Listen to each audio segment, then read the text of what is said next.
उम्मीद नहीं है। अल्हम्दुलिल्लाह हम बहुत अच्छे मार्जिन से इलेक्शन जीत रहे हैं और कोई अब गुंजाइश बची नहीं है दिलाएगी। बड़ी संख्या में वोट जरूर दिया, 35 वोट मिला, जो मुद्दा था वो जरूर गरमाया। देखिए इसमें कोई दो राय नहीं है भाई, एक मजलूम था, जेल में था, तो लोगों का उनको फायदा तो जरूर हुआ और उसके अलावा बैरिस्टर साहब पिछले 15 दिन तक अपना बोरिया बिस्तर लेकर के इन्हीं गली मोहल्लों में थे, तो तमाम का तजर्बा तो उसको फल तो मिलता है, लेकिन उसके बावजूद भी अमानुल्लाह खान को अलहमदुलिल्लाह कोई हरा नहीं पाए। ये चूंकि उनकी ताकत है, लोगों की मोहब्बत है उनसे और दूसरी हमदर्दी की वजह से आज देख लीजिए अमानुल्लाह खान। चलिए खुर्रम, बहुत शुक्रिया। अब फिर आपके पास वापस लौटेंगे। इस वक्त हम जैसा हमने पहले बताया था कि सुरेंद्र भाटिया हमारे साथ मौजूद है, पॉलिटिकल एनालिस्ट सुरेंद्र भाटिया जी। जो मौजूदा स्थिति है, सबसे पहले आपका कमेंट उस पर। ऐसा है जी, जो दिल्ली में ये जो परिणाम आए हैं जी, इन परिणामों की जो है संभावनाएं व्यक्त की जा रही थी, उसके कई कारण है। केजरीवाल जी का जो ब्रांड था, वो केजरीवाल का ब्रांड भारतीय जनता पार्टी ने जैसे उसको फेल कर दिया, उसकी कट्टर ईमानदारी को फेल कर दिया। हाँ। उसके अतिरिक्त जो वो आम आदमी पार्टी का ब्रांड लेके आए थे, भाई वो आम आदमी पार्टी है, वो साधारण मकान में रहेंगे, साधारण कार में चलेंगे।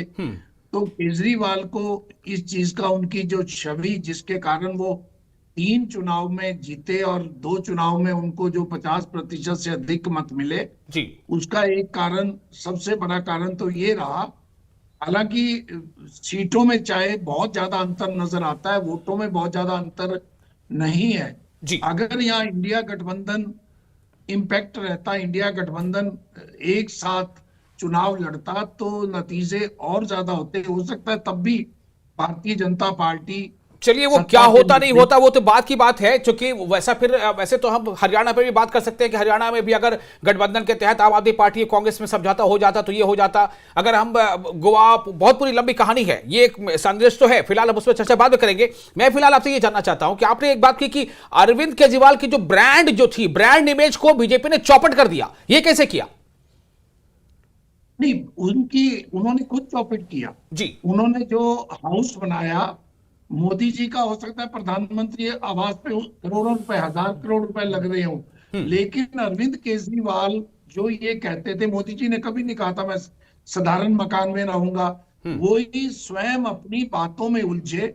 उन्होंने जो बातें कही थी, जैसे 2013 से पहले उन्होंने कांग्रेस से गठबंधन ना करने की बात कही, उनसे गठबंधन किया। हाँ। साधारण गाड़ी में चलूंगा, साधारण मकान लूंगा, और उसके जो छवि थी उन्होंने, हालांकि जैसे आम आदमी की छवि रखने के लिए ब्रांड बनाया, अपनी शर्ट पैंट से बाहर रखी, चप्पल पहनी, साधारण पहनी, लेकिन वो जब उनके मकान वाला बात सामने आई, उसके अतिरिक्त रोज प्रतिदिन झगड़ा। जनता को विकास चाहिए, जनता नहीं चाहती भी एलजी और मुख्यमंत्री का झगड़ा हो, और उसका असर जो है वो दिल्ली के विकास पे पड़े। लेकिन सुरेंद्र भाटिया जी, मुझे आप ये बताएं कि अरविंद केजरीवाल के मकान से दिल्ली के वोटर के बड़े तबके का मकान का क्या रिश्ता है? दिल्ली के वोटर के बड़े तबके में जो मकान है वो वहां पर 200 यूनिट तक मुफ्त बिजली मिल रही है, वहां पर मोहल्ला क्लिनिक की सुविधा मिल रही है, वहां पर महिलाओं को मुफ्त में बस से सफर करने की सुविधा मिल रही है। इससे क्या रिश्ता है अरविंद केजरीवाल के मकान का? मैं उसी बात पे आता हूं। वो रिश्ता ये है, जो चीजें अरविंद केजरीवाल जी दे रहे थे, भारतीय जनता पार्टी ने आगे बढ़कर, जेपी नड्डा जी ने जिस दिन संकल्प पत्र घोषित किया था, उन्होंने कहा हम ये सभी योजनाएं, उसका काट पहले निकाली उन्होंने, फिर उसकी छवि पे असर डाला। और अरविंद केजरीवाल की जो हार है नई दिल्ली से, उसका एक और कारण है। अगर उसके माइक्रो मैनेजमेंट में जाओगे, जो एससी का वर्गीकरण हुआ, वहां पे नई दिल्ली में 20,000 के लगभग वाल्मीकि के वोट बताए जाते हैं। उस जाति को एससी वर्गीकरण का सीधा लाभ भारतीय जनता पार्टी ने दिया है, जो हरियाणा में लागू भी हो चुका है। तो अगर उसके अतिरिक्त वो बड़े कम अंतर से आ रहे हैं, वहां संदीप दीक्षित उनकी हार का कारण बने हैं। सारे कारण मिलके केजरीवाल जी का हार जाना, उनकी छवि को नुकसान पहुंचाना, फिर उन्होंने जिस ढंग से भारतीय जनता पार्टी की हरियाणा सरकार पे जहर मिलाने का, वो किसी के भी गले में नहीं उतरता। कोई एक राज्य सरकार दूसरे राज्य में पानी जाने वाले पे जहर मिला देगी। इवन कि चाइना भारत को पानी भेजता है जो ब्रह्मपुत्र के माध्यम से आता है, उसमें शायद वो भी ऐसा काम नहीं करेगा। भारत का सतलुज का पानी पाकिस्तान में जाता है, हम भी नहीं करेंगे। कुछ चीजें जो पढ़े लिखे लोग हैं, और फिर बजट में जो 12 लाख रुपया जो छूट दी गई जी मिडिल क्लास पे, भारतीय जनता पार्टी ने बड़े माइक्रो मैनेजमेंट जी। के तहत ये चुनाव जीता है। अभी अभी हमारे साथ और स्टूडियो में गोविंद मिश्रा जी भी हैं, वो भी इस बात को कह रहे थे कि 12 लाख आमदनी पर सालाना जो टैक्स फ्री जो कर दिया गया, इसका बड़ा असर दिल्ली के मतदाताओं पर पड़ा है। तो आप भी ये बात कह रहे हैं, तो क्या हम ये माने कि जो वोटर है, वोटरों में से एक बड़ा तबका ऐसा है जिसकी आमदनी 12 लाख तक की है सालाना? क्या आप ये मानेंगे? नहीं, देखो दिल्ली में 60% से अधिक मिडिल क्लास है, जी और दिल्ली में अगर 40% गरीब लोग रहते होंगे तो 60% मिडिल क्लास है, जिनकी आमदनी 12 लाख हो सकती है। और जो सैलरी क्लास है, जो कर्मचारी है, आजकल एक जो साधारण टीचर भी है वो भी 10-11 लाख लेता है। और जब नया पे जी जी। और है उनमें लगातार खुशियों का माहौल आप देख पा रहे हैं। जो बीजेपी के जीते हुए उम्मीदवार हैं उनके चेहरों पर खुशी है। सभी एक सुर में कह रहे हैं कि जी ये प्रधानमंत्री की वजह से हमें जीत मिली है। प्रधानमंत्री जो है एक बहुत बड़ा कारण है दिल्ली में बीजेपी की इस जीत के पीछे, जैसा कि परवेश वर्मा ने भी कहा कुछ देर पहले। गोविंद मिश्रा जी, मैं आपके पास आना चाहता हूं। अभी एक बात ये कह रहे थे, वो इंडिया गठबंधन वाली बात उठाई थी कि कांग्रेस की वजह कर कई जगहों पर आम आदमी पार्टी को हार का सामना करना पड़ा है। अब मैं इस मुद्दे पर थोड़ी सी चर्चा कर ही लेता हूं। भाटिया जी, आपके पास मैं ये सवाल लेकर आऊंगा। पहले गोविंद मिश्रा जी, आपसे सवाल पूछता हूं कि ये इस बात की आशंका या इस बात की समझ तो किसी राजनीति के कहरा जानने वाले, काका गागा जानने वाले को भी होती है, तो अगर इस बात का एहसास था तो क्यों नहीं दोनों पार्टियां मिलकर समझौता कर लेती थी? नहीं, तब ना होता क्या है ना कि जो पार्टियों के लीडरान होते हैं उनका अपना अपना एक ईगो होता है। एक किताब नहीं था, हम तो इससे नीचे नीचे मैं नहीं जाऊंगा।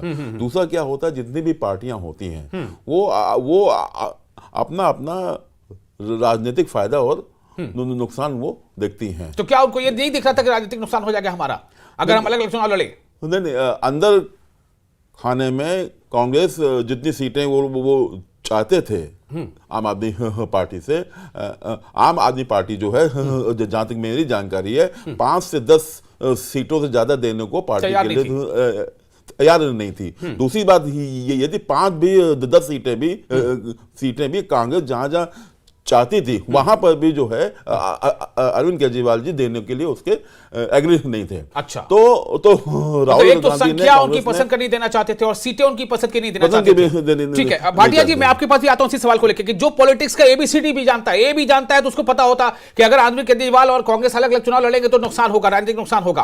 तो अगर अच्छा केजरीवाल को सुनते हैं, मैं भारतीय जनता पार्टी को इस जीत के लिए बहुत बहुत बधाई देता हूं, और मैं उम्मीद करता हूं कि जिस उम्मीद के साथ और जिस आशा के साथ लोगों ने उनको बहुमत दिया है, वो उन सभी उम्मीदों और आशाओं पे पूरा उतरेंगे। हमने पिछले 10 साल में जनता ने जो मौका दिया हमें, उन 10 सालों में हमने बहुत सारे काम किए। शिक्षा के क्षेत्र में, स्वास्थ्य के क्षेत्र में, पानी के क्षेत्र में, बिजली के क्षेत्र में, और भी अलग अलग तरीके से लोगों को राहत पहुंचाने की कोशिश की उनकी ज़िंदगी में, और दिल्ली के इंफ्रास्ट्रक्चर को भी हमने सुधारने की कोशिश की। अब जो जनता ने हमें निर्णय दिया है, हम न केवल एक कंस्ट्रक्टिव ऑपोजिशन का रोल निभाएंगे, बल्कि हम समाज सेवा, जनता के सुख दुख में काम आना, व्यक्तिगत तौर पे जिसको भी जो ज़रूरत होगी, हम लोगों के सुख दुख में हमेशा काम आएंगे। क्योंकि हम राजनीति में कोई सत्ता के लिए नहीं आए, हम राजनीति को एक जरिया मानते हैं जिसके जरिए जनता की सेवा की जा सके, जिसके जरिए लोगों के सुख दुख में काम आया जा सके। वो काम हम करते रहेंगे और हमें आगे भी इसी तरह से जनता के सुख दुख में काम आना है। मैं आम आदमी पार्टी के सभी कार्यकर्ताओं को बहुत बहुत बधाई देना चाहता हूं। वो बहुत शानदार चुनाव लड़े, बहुत मेहनत की, उन्होंने बहुत कुछ सहा इस पूरे चुनाव के दौरान, उन्होंने बहुत शानदार चुनाव लड़ा। इसके लिए मैं उन सबको, सभी कार्यकर्ताओं को बहुत बहुत बधाई देना चाहता हूं। नमस्कार। अरविंद केजरीवाल ने सबसे पहले बीजेपी की शानदार जीत के लिए बधाई दी है। साथ ही उन्होंने कहा है कि बीजेपी को बहुत बहुत बधाई, और जिस उम्मीद के साथ दिल्ली की जनता ने बीजेपी को सत्ता तक पहुंचाया है, मैं आशा करूंगा कि वो उम्मीद पूरी होगी। आतिशी को सुनते हैं। आतिशी सिंह फिलहाल मुख्यमंत्री, आम आदमी पार्टी की नेता, और कालकाजी से उन्होंने जीत हासिल की है। आतिशी ने कालकाजी सीट से चुनाव जीत लिया है। भले ही आम आदमी पार्टी सत्ता से दूर हो गई, लेकिन आतिशी ने अपनी सीट बचा ली है। आतिशी ने, ये कम से कम कहा जाएगा कि जो आम आदमी पार्टी का जो मुख्यमंत्री था, जो मुख्यमंत्री चेहरा था, वो चुनाव हारा, ऐसी बात अब नहीं कही जाएगी। मुख्यमंत्री का चेहरा, मुख्यमंत्री ने चुनाव जीत लिया है। आतिशी ने चुनाव जीत लिया। सुनते हैं क्या कहती हैं। एक मिनट भैया, एक मिनट रुक जाइए अभी। आज आप यहाँ पे बहुत ही क्लोज मार्जिन से जीतती हैं। पहले रमेश बतूरी आगे चल रहे थे, आप जीतती हैं। पार्टी के तमाम नेताओं, हमने देखा मनीष सिसोदिया हो, चाहे अरविंद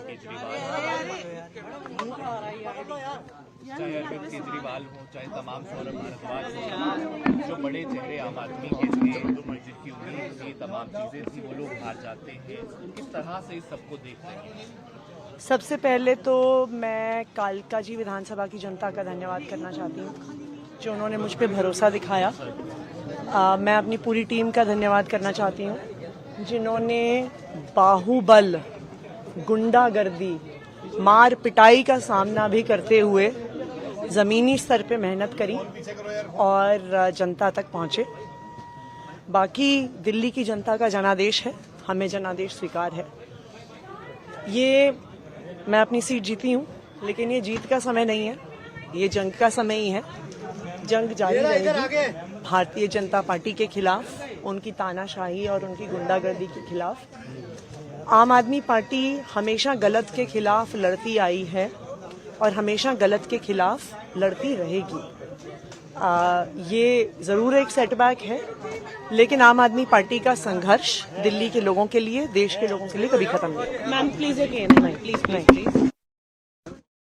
आतिशी को अरविंद केजरीवाल ने कहा कि बीजेपी को बहुत बहुत बधाई, और जिस उम्मीद के साथ दिल्ली की जनता ने बीजेपी को सत्ता तक पहुंचाया है, मैं आशा करूंगा कि नई सरकार उस उम्मीद को, यानी कि जनता के उम्मीदों को पूरा करे। साथ ही उन्होंने ये कहा कि 10 सालों में हमने भी बहुत सारे काम किए हैं। अरविंद केजरीवाल ने यह कहा कि हमने भी बहुत सारे काम किए। फिर एक बार आपको सुना देंगे कि इस हार के बाद अरविंद केजरीवाल ने क्या कहा है। अरविंद केजरीवाल के लिए दोहरी हार है। एक तो उनकी पार्टी सत्ता से बाहर हो गई, दूसरा यह कि अरविंद केजरीवाल खुद अपनी सीट भी नहीं बचा पाए। अरविंद केजरीवाल नई दिल्ली विधानसभा क्षेत्र से हार गए। वो एक उम्मीदवार थे, उनको हराया किसने? परवेश शर्मा ने। बहरहाल, तो उन्होंने कहा कि हमने दिल्ली की जनता के लिए बहुत सारे काम किए, शिक्षा के क्षेत्र में, स्वास्थ्य के क्षेत्र में, और बिजली के क्षेत्र में, पानी के क्षेत्र में, लेकिन अब हमें जनता ने जो दायित्व सौंपा है, हम उस पर आगे बढ़ेंगे। आतिशी ने क्या कहा? आतिशी ने कहा कि आम आदमी पार्टी हमेशा गलत के खिलाफ बोलती आई है, तो आम आदमी पार्टी लगातार दिल्ली की जनता के लिए, देश की जनता के लिए जो गलत है, उसके खिलाफ आवाज बुलंद करती रहेगी और संघर्ष करती रहेगी। अब इस पर हम दरअसल रिएक्शन लेते हैं। सुरेंद्र भाटिया जी, मैं सबसे पहले आपसे जानना चाहूंगा, अरविंद केजरीवाल की प्रेस कॉन्फ्रेंस आमतौर से लंबी होती है। अभी जो प्रेस कॉन्फ्रेंस बहुत छोटी थी, ठीक है, मानता हूं कि वो चुनाव हार गए, दोहरी हार हुई, लेकिन फिर भी उन्होंने बहुत छोटी प्रेस कॉन्फ्रेंस की, और जो बातें कही हैं उस पर आप क्या कहना चाहेंगे? ऐसा है, अरविंद केजरीवाल जी ने इस मौके पे जो भी बात कही है, उनको यही कहना चाहिए था। भारतीय जनता पार्टी को बधाई दी है, ठीक है, और ये मौका बहुत ज्यादा बातें करने का था भी नहीं। ठीक है। मैं आपके पहला प्रश्न जो आप कर रहे थे, उसके बाद अरविंद केजरीवाल जी की प्रेस कॉन्फ्रेंस आपने दिखाई जी। जो आप ये क्वेश्चन किया था, जब आम आदमी को, आम पत्रकार को ये पता था भी अगर इंडिया गठबंधन अलग अलग चुनाव लड़ता है तो हरियाणा में भी हार होगी और दिल्ली में भी हार हुई, दोनों जगह पे हार हुई। इसका क्या कारण है? नेताओं को क्या पता नहीं था इसका? मेरा ये कहना है, इस समय जो कांग्रेस पार्टी की जो स्थिति है, उसका जो शीर्ष नेतृत्व है, वो कमजोर नेतृत्व है। हुड्डा साहब ने हरियाणा में गठबंधन नहीं होने दिया, और अजय माकन और दीक्षित जी ने, मेरा ये मानना है, दिल्ली में गठबंधन नहीं होने दिया। दिल्ली में 6.5% कांग्रेस ने वोट लिए हैं। हम 3 वीआईपी सीटों की अगर बात करते हैं, हाँ, अरविंद केजरीवाल जी, जो मेरे पास फिगर है, हो सकता है उसमें कोई अंतर हो, 4079 वोटों से, 8-9 वोटों से चुनाव हारे हैं। जी बिल्कुल सही है। वहां संदीप दीक्षित 4568 वोट ले गए जी। और वहां पे एक परसेप्शन चला भी संदीप दीक्षित केजरीवाल को हार का कारण बनेंगे। अगर वो चुनाव ना लड़ते, अरविंद केजरीवाल का साथ देते, तो ये अंतर 2 गुना ज्यादा हो सकता था। तो क्या आपको लग रहा है कि आम आदमी पार्टी के जो थिंक टैंक हैं, जो मुखिया, उनको शायद अभी ऐसा लग रहा होगा कि हमने अगर गोवा में ऐसा नहीं किया होता, हमने अगर हरियाणा में ऐसा नहीं किया होता, तो शायद कांग्रेस हमारे साथ दिल्ली में ऐसा नहीं करती? देखो, निश्चित रूप से भारतीय जनता पार्टी से सीखना होगा। भारतीय जनता पार्टी वर्षों तक जूनियर पार्टनर रही है हरियाणा में जी। लेकिन जब उन्हें मौका मिला, जब उन्हें स्ट्रेंथ मिली, तो उन्होंने स्वयं 2014 में चुनाव लड़ा और सत्ता में आए जी। अभी वो 20-22 सीटें लेने के लिए युद्ध लड़ते थे, चौधरी देवीलाल जी से लेके चौटाला तक जी। इस समय वही स्थिति कांग्रेस पार्टी की है, जो कभी भारतीय जनता पार्टी, जो कभी 84 में 2 सीटों की पार्टी थी, उसकी स्थिति वैसी स्थिति है। कांग्रेस पार्टी के शीर्ष नेतृत्व को और राज्यों के नेतृत्व को है क्या, इस समय कांग्रेस पार्टी का जो शीर्ष नेतृत्व है वो कमजोर है और राज्यों में मठाधीश बैठे हैं जिनको ये लगता है कि हम ही सुप्रीम है। चाहे राजस्थान में अशोक गहलोत ने, जब सचिन पायलट का मामला था तो मल्लिकार्जुन खड़गे गए थे, वो बैठक में नहीं आए थे जी।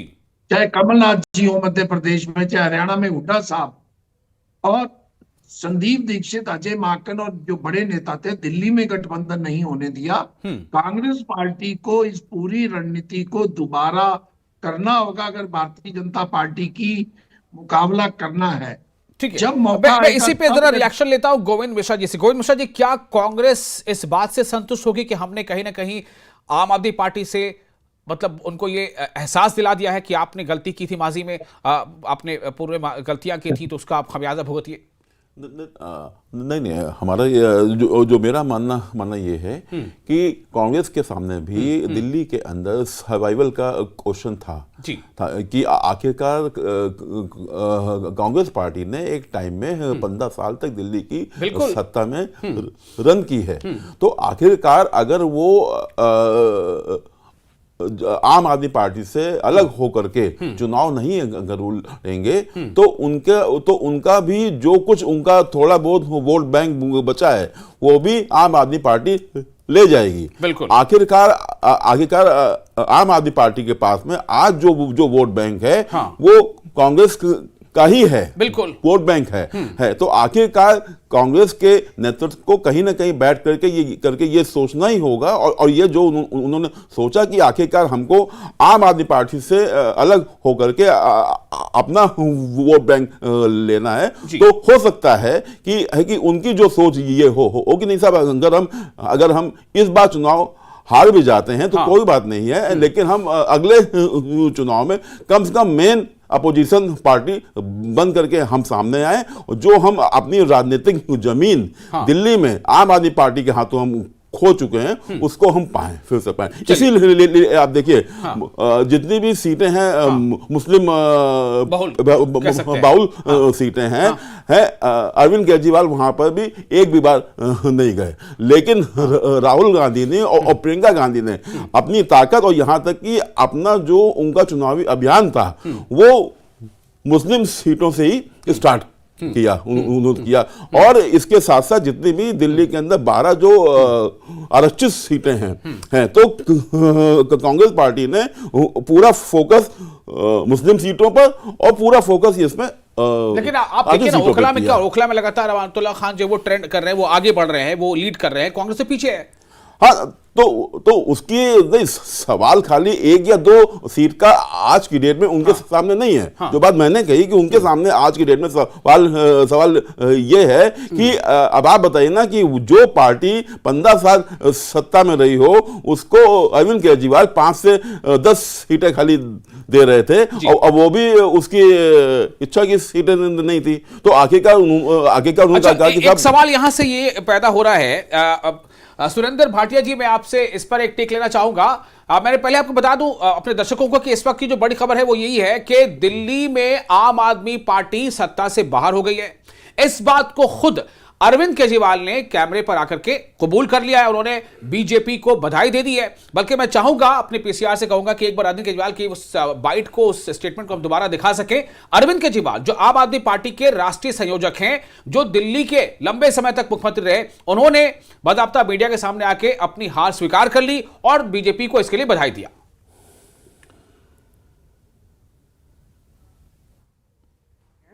और जनता का जो भी निर्णय है, जनता का जो भी फैसला है, उसे हम पूरी विनम्रता के साथ स्वीकार करते हैं। जनता का निर्णय सर माथे पर। मैं भारतीय जनता पार्टी को इस जीत के लिए बहुत बहुत बधाई देता हूं और मैं उम्मीद करता हूं कि जिस उम्मीद के साथ और जिस आशा के साथ लोगों ने उनको बहुमत दिया है, वो उन सभी उम्मीदों और आशाओं पे पूरा उतरेंगे। हमने पिछले 10 साल में जनता ने जो मौका दिया हमें, उन 10 सालों में हमने बहुत सारे काम किए। शिक्षा के क्षेत्र में, स्वास्थ्य के क्षेत्र में, पानी के क्षेत्र में, बिजली के क्षेत्र में, और भी अलग अलग तरीके से लोगों को राहत पहुंचाने की कोशिश की उनकी ज़िंदगी में। और दिल्ली के इंफ्रास्ट्रक्चर को भी हमने सुधारने की कोशिश की। अब जो जनता ने हमें निर्णय दिया है, हम न केवल एक कंस्ट्रक्टिव ऑपोजिशन का रोल निभाएंगे, बल्कि हम समाज सेवा, जनता के सुख दुख में काम आना, व्यक्तिगत तौर पे जिसको भी जो ज़रूरत होगी, हम लोगों के सुख दुख में हमेशा काम आएंगे। क्योंकि हम राजनीति में कोई सत्ता के लिए नहीं आए, हम राजनीति को एक ज़रिया मानते हैं जिसके ज़रिए जनता की सेवा की जा सके, जिसके ज़रिए लोगों के सुख दुख में काम आया जा सके। वो काम हम करते रहेंगे और हमें आगे भी इसी तरह से जनता के सुख दुख में काम आना है। मैं आम आदमी पार्टी के सभी कार्यकर्ताओं को बहुत बहुत बधाई देना चाहता हूं। वो बहुत शानदार चुनाव लड़े, बहुत मेहनत की, उन्होंने बहुत कुछ सहा इस पूरे चुनाव के दौरान। उन्होंने बहुत शानदार चुनाव लड़ा। इसके लिए मैं उन सबको, सभी कार्यकर्ताओं को बहुत बहुत बधाई देना चाहता हूं। नमस्कार। तो आम आदमी पार्टी के राष्ट्रीय संयोजक और दिल्ली के लंबे समय तक मुख्यमंत्री रहे अरविंद केजरीवाल ने इस बात को एक्सेप्ट कर लिया कि आम आदमी पार्टी सत्ता से बाहर हो गई है, दिल्ली की सत्ता में बीजेपी आ गई है, और इसलिए उन्होंने बीजेपी को बधाई भी दी। और आम आदमी पार्टी ने खुद अपनी सीट, यानी कि अरविंद केजरीवाल ने खुद अपनी सीट भी वो हार गए हैं। लेकिन आतिशी जो मौजूदा मुख्यमंत्री अभी हैं वो टेक्निकली, तो आतिशी ने, जो आम आदमी पार्टी के उम्मीदवार के हैसियत से कालका जी से चुनाव लड़ रही थी, आतिशी चुनाव जीत गई हैं। जीत पर उन्होंने क्या कहा, सुनिए।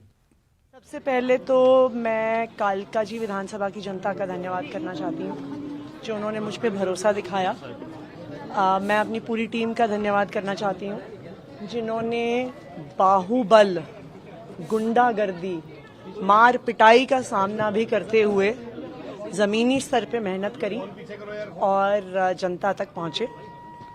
बाकी दिल्ली की जनता का जनादेश है, हमें जनादेश स्वीकार है। ये मैं अपनी सीट जीती हूँ, लेकिन ये जीत का समय नहीं है, ये जंग का समय ही है। जंग जारी रहेगी भारतीय जनता पार्टी के खिलाफ, उनकी तानाशाही और उनकी गुंडागर्दी के खिलाफ। आम आदमी पार्टी हमेशा गलत के खिलाफ लड़ती आई है और हमेशा गलत के खिलाफ लड़ती रहेगी। ये ज़रूर एक सेटबैक है, लेकिन आम आदमी पार्टी का संघर्ष दिल्ली के लोगों के लिए, देश के लोगों के लिए कभी खत्म नहीं।